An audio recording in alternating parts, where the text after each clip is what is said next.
This is Lemavelle, in fact, who's gone away. We heard from Race Ready it was Miller. We'll just double check that for you, but Lastras is the man behind him.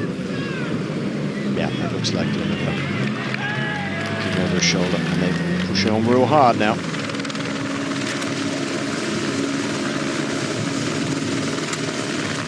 Back here with Geox's Rizzo Ardila.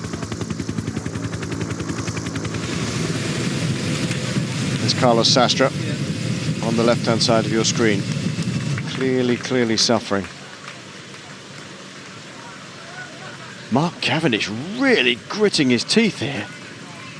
He's having all sorts of problems getting up this one. I think the heat's really taken it out of riders in the last couple of days, Sean. I mean, we're on day 3 of the Giro d'Italia. Some guys are in better shape than others, obviously, but it's been tremendously hot, and you just see riders who you wouldn't expect to be failing on these sort of inclines just going to pieces in the last couple of days. Well, certainly the heat is making it a bit more difficult, but I think the riders we're seeing, you know, are not in the best of shape, and we can see Cavendish there suffering big time, and I don't think he's at his best, because normally Cavendish in his best form would be up here in the front end of the bunch, and we can see there he's, you know, really suffering, so not at his best for the moment, and suffering majorly. Lemavelle leads over the top with Pablo Lastras and Moreno following him. Moreno from Katusha. And here we are. Lastras, then Moreno. This is Lemavelle at the back here. It looks like we've got a rider from the Androni squad in here as well. Difficult to tell. All we've seen is the back.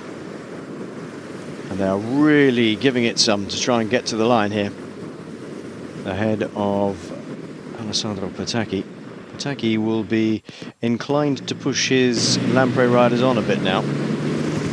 They've shed Mark Cavendish. The question is, will they get any help from anybody? That's the real question. Doesn't look like it at the moment.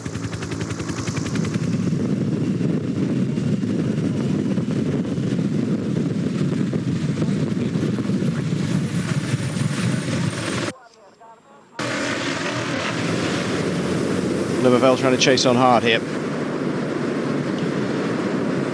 A little bit. Okay, excuse me being quiet for a minute. Some news coming in from Wouter Weyland. He's been administered adrenaline and atropine. He's still on the ground, apparently. He's still receiving cardiac massage after 15 minutes. If you've got any more fingers left to cross, please cross them now, because that doesn't sound too good at all. That's the latest we have. Wouter Weyland still on the ground, in position, waiting to be presumably airlifted.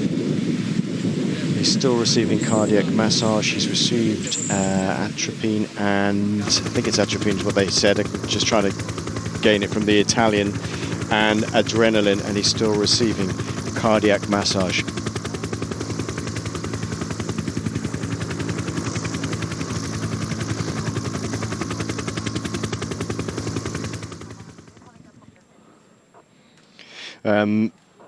Problem here for Tyler Farah for his rear wheel, then getting a rear wheel from a teammate, but it's too late. That's the end of his day. I don't think he'll get back on in this 4.7 kilometers. Cavendish at 1 minute and 12 seconds.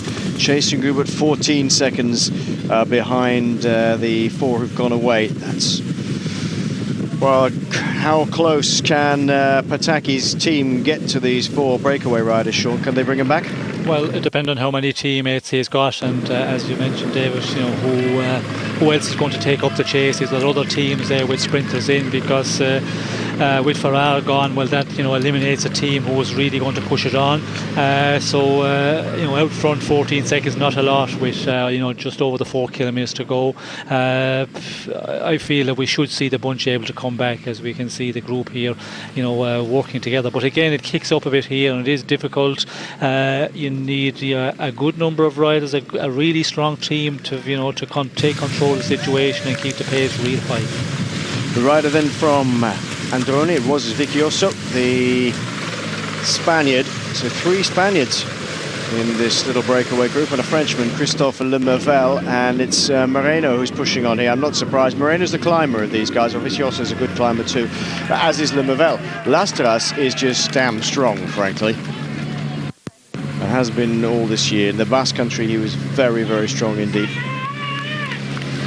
There's a man coming across by the look of it, trying to get across to this group. It appears to be David Miller, who is shot out of the front of the peloton to try and counter-attack. You see him in no man's land there at the moment. Will he get away and join them?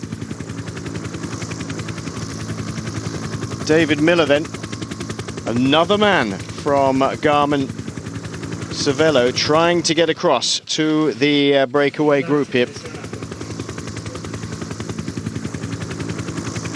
Christophe Lemavelle and David Miller would be quite a formidable duo in this group. Lemavelle suffering a little bit, I feel.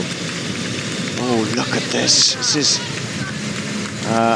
former Tour de France winner Carlos Sastre here, hanging on for grim death at the back.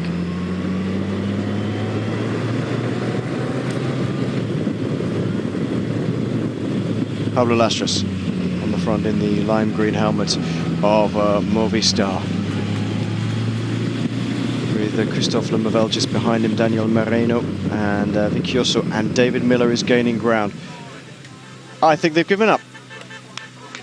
They can't be bothered, Sean. It looks that way to me.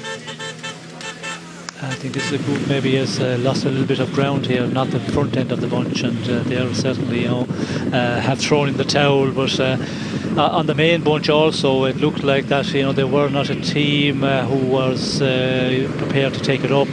These are a team in there with enough riders able to do that, and it all depends also. We haven't seen the front end of the bunch. Where is Pataki at the moment, and what sprinters are still hanging in on the front end of the bunch. So that also makes the decision for a lot of the teams, a lot of the riders, if they really have to push it on here.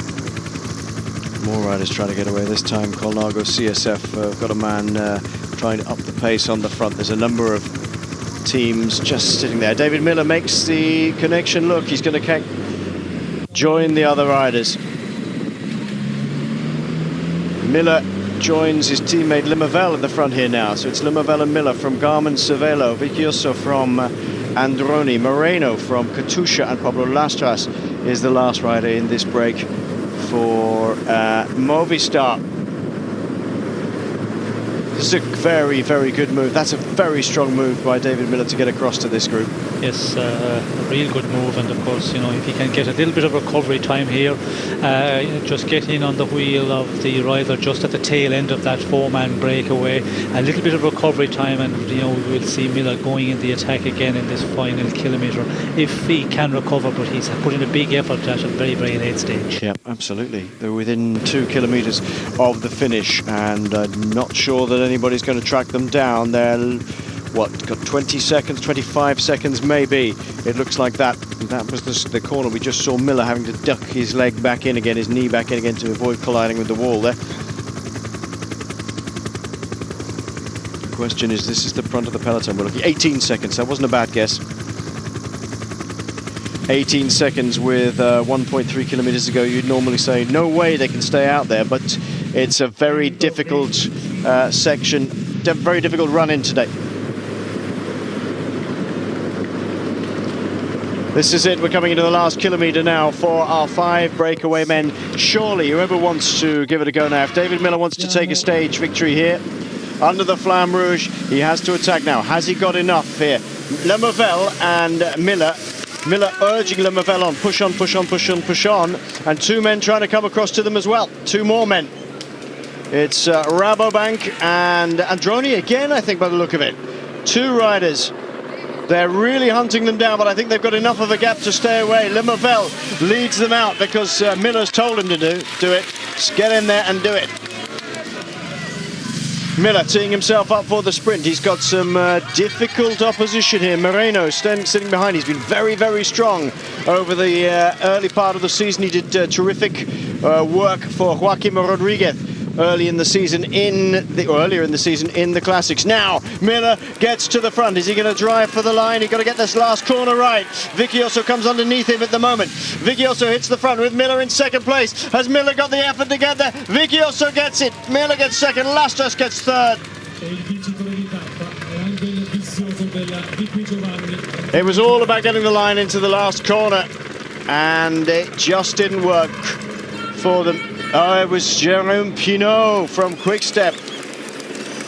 So it wasn't to be the sprinters' day today. They're all piling in over the line now, but the victory goes to Vicchioso of the Androni squad. Well, I'd like to say what an exciting finish, but you know, I'm just going to call it a day at that, frankly, because the whole day is going to be dominated by the dreadful crash of Multivalent. I mean, we continue with the race. The broadcast continues. Miller on the right-hand side goes around this last corner. Lastas tries to get on the wheel. Good riding by the Spaniard. Look, you could see what was coming up. Ducked on the inside and then took the line and opened up the sprint. Perfect cornering. He got it absolutely right, Sean. Yes, definitely got a very good line. And we see Miller very impressive there, the way he went in the attack, but he should have done the Pataki style, closed the door a little bit to the left side and held Vicchioso off, but left it open, and you could see Vicchioso was well aware, to get into that final straight, this final view of the line, to get it in first position, and won it easily.